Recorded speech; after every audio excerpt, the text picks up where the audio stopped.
Pemirsa, polemik permasalahan Pasar 16 Ilir yang akan dilakukan revitalisasi menjadi perhatian banyak pihak, tidak terkecuali mahasiswa yang ada di Kota Palembang.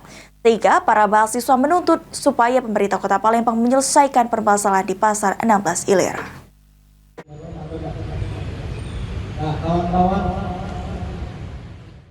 Aksi damai mahasiswa tergabung dalam Aliansi Mahasiswa Peduli Lingkungan dilakukan di pemerintah Kota Palembang. Seperti aksi pada umumnya, mahasiswa membawa sejumlah spanduk dan melakukan orasi di pintu masuk pemerintah Kota Palembang. Mahasiswa di aksinya menuntut penyelesaian sejumlah permasalahan yang ada di Kota Palembang saat ini. Salah satunya soal Pasar 16 Ilir untuk segera diselesaikan. Mahasiswa juga berharap agar proses revitalisasi Pasar 16 yang akan dilakukan oleh pemerintah Kota Palembang dilakukan secara humanis dan menemukan solusi atas permasalahan yang ada di 16 Ilir.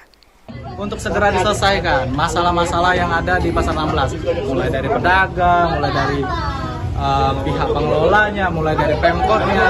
Karena kami mahasiswa sendiri melihat kalau memang ada permasalahan di ranah hukum, bawa ke ranah hukum. Nggak perlu main kekerasan, nggak perlu main premanisme.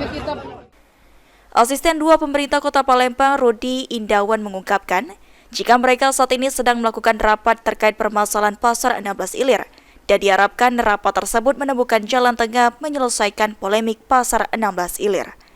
Aksi gabungan mahasiswa di pemerintah Kota Palembang mendapatkan pengawalan dari pihak kepolisian dan juga Satpol PP Kota Palembang. Kebetulan kami sedang rapat dengan pihak PD Pasar, jadi kami akan rapatkan masalah itu.